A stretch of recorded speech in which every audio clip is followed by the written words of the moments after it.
Salut tout le monde, bienvenue sur ma chaîne, comment allez-vous? J'espère que vous allez bien. Est-ce que vous êtes abonné? Si vous n'êtes pas abonné, abonnez-vous s'il vous plaît. Laissez un pouce bleu. Si vous venez juste de vous abonner, mettez un commentaire, je viens de m'abonner. Pourquoi on sympathise? Entre-temps, abonnez-vous aussi à mes réseaux sociaux. Quand je ne suis pas sur YouTube, je suis sur Instagram, TikTok et Snapchat. Surtout Snapchat, c'est là-bas que tout se passe, que tout ça se passe en fait, live and direct. Dans la vidéo d'aujourd'hui, je vais répondre à certains commentaires parce que beaucoup de personnes ont posé des questions par rapport à étudier au Ghana, travailler au Ghana, le Congo. Donc, je vais répondre à certaines questions aujourd'hui. Et vous donner mon expérience au passage parce que j'ai beaucoup à dire. En attendant, est-ce que vous connaissez Cake Balasconi? Elle fait les meilleurs gâteaux du Sénégal. Sans contacter-la pour toutes vos commandes au Sénégal. Et est-ce que vous connaissez Quick Delivery? Ils font toutes les livraisons rapides à Pointe-Noire. Contactez-les, leur numéro est à ma droite. Ou allez dans la barre d'infos, vous verrez leurs informations aussi. Donc, on va commencer avec les commentaires. Déjà, il y a une fille qui a écrit « Merci beaucoup, je suis congolaise, je suis au Ghana, j'aimerais aller à l'université ici, mais les scolarités sont vraiment chères. Vous pouvez faire une vidéo qui parle des universités au Ghana avec plus de détails, s'il vous plaît. » Déjà, ma chérie, tu vas à l'université, c'est pas facile. Hein? Je sais. En fait, il faut savoir qu'il y a beaucoup d'universités au Ghana. Il y en a qui sont reconnues, il y en a qui ne sont pas reconnues. Et celles qui sont reconnues et qui ont une grande renommée, c'est cher pour les étrangers. Un étranger peut se retrouver à payer, par exemple, jusqu'à 5 000 $ par trimestre. 5 000 $, ça fait quoi? 2 500 000 ou 3 millions, on va dire, de francs CFA par trimestre. Et alors qu'un Ghanéen, il paye 300 000. Vous voyez, c'est un peu les avantages que les Ghanéens ici ont par rapport aux étrangers. Et voilà pourquoi, en fait, comme tu as dit, j'aimerais aller à l'université ici, mais les scolarités sont vraiment chères. Voilà, en fait, pourquoi c'est cher. Après, ils favorisent leur pays. Après, ils se font de l'argent, c'est le commerce aussi. Ils se font de l'argent, c'est un business qui tourne, donc il faut que l'argent rentre quelque part. Si déjà les nationaux ont des avantages, on va vous charger sur vous les étrangers. Nous, les étrangers. Et puis, il faut savoir que le cursus universitaire, la licence au Ghana, dans les pays anglophones, enfin particulièrement au Ghana, c'est 4 ans. Alors que dans les pays francophones, c'est 3 ans.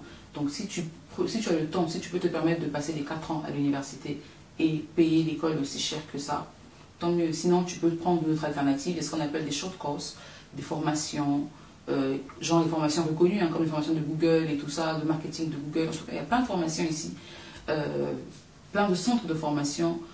Je n'ai pas envie de donner un nom en particulier pour ne pas que tu ailles particulièrement là-bas. Tu peux aussi avoir une mauvaise expérience avec eux, je ne sais pas. Donc, je n'ai pas envie de me prononcer sur une en particulier, mais il y en a beaucoup. Donc, je vais te citer par exemple 5. Si tu vas, et là, l'école de langue, ils font des formations là-bas aussi.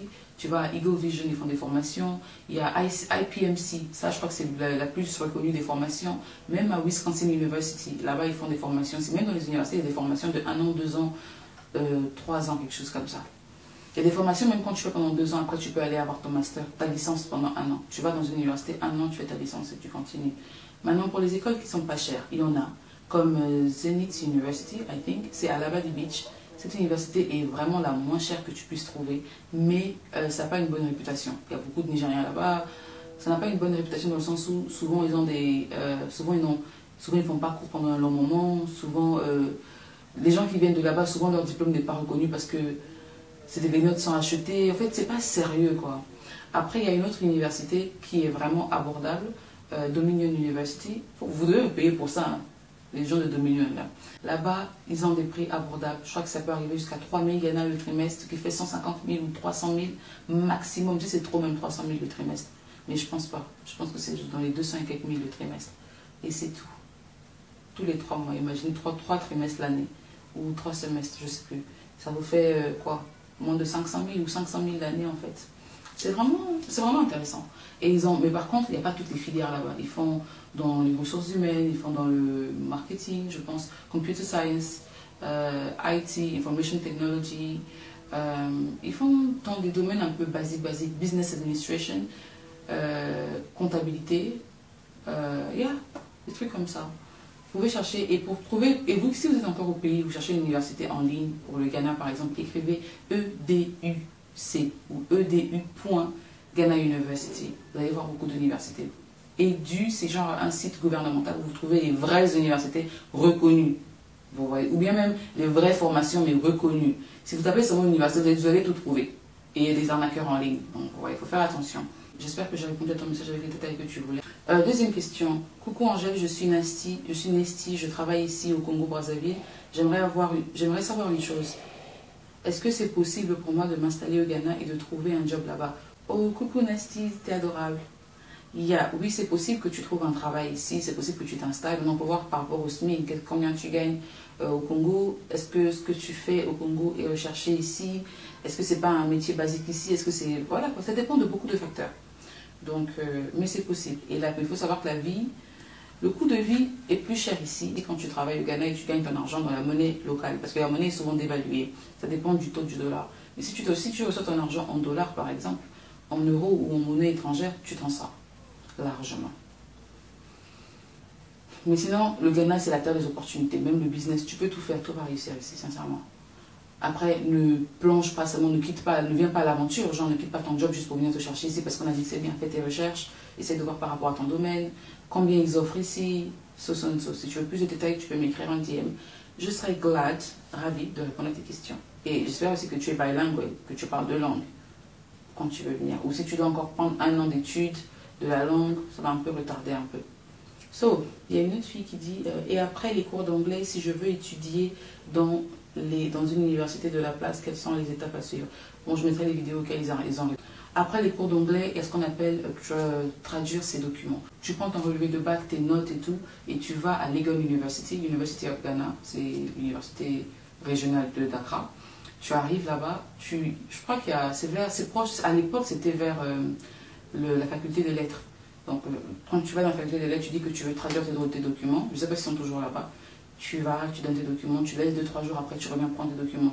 Traduire pourquoi? Tes documents sont en français. Ils ont besoin de vérifier d'écrire à ton école ou bien écrire à d'autres endroits et vérifier tes notes aussi parce qu'ils ont des critères. Par exemple, si tu veux appeler dans une école il faut savoir déjà un truc. Peu importe la filière que tu aies faite au bac, quand tu arrives à l'université, tu peux faire n'importe quelle filière que tu veux. Même si tu as un bac A, tu peux faire sciences. Ça sera un peu difficile, mais tant que tu peux le faire en fait. Et il y a une condition quand même, sinon ce serait trop facile.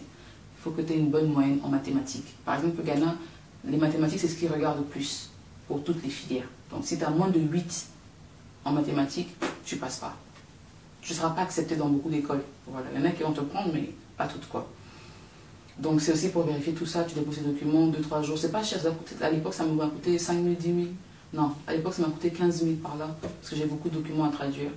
C'est pareil pour ceux qui ont commencé à aller au pays ou bien quelque part ils veulent finir ici. Vous traduisez les diplômes les plus récents que vous ayez. Voilà.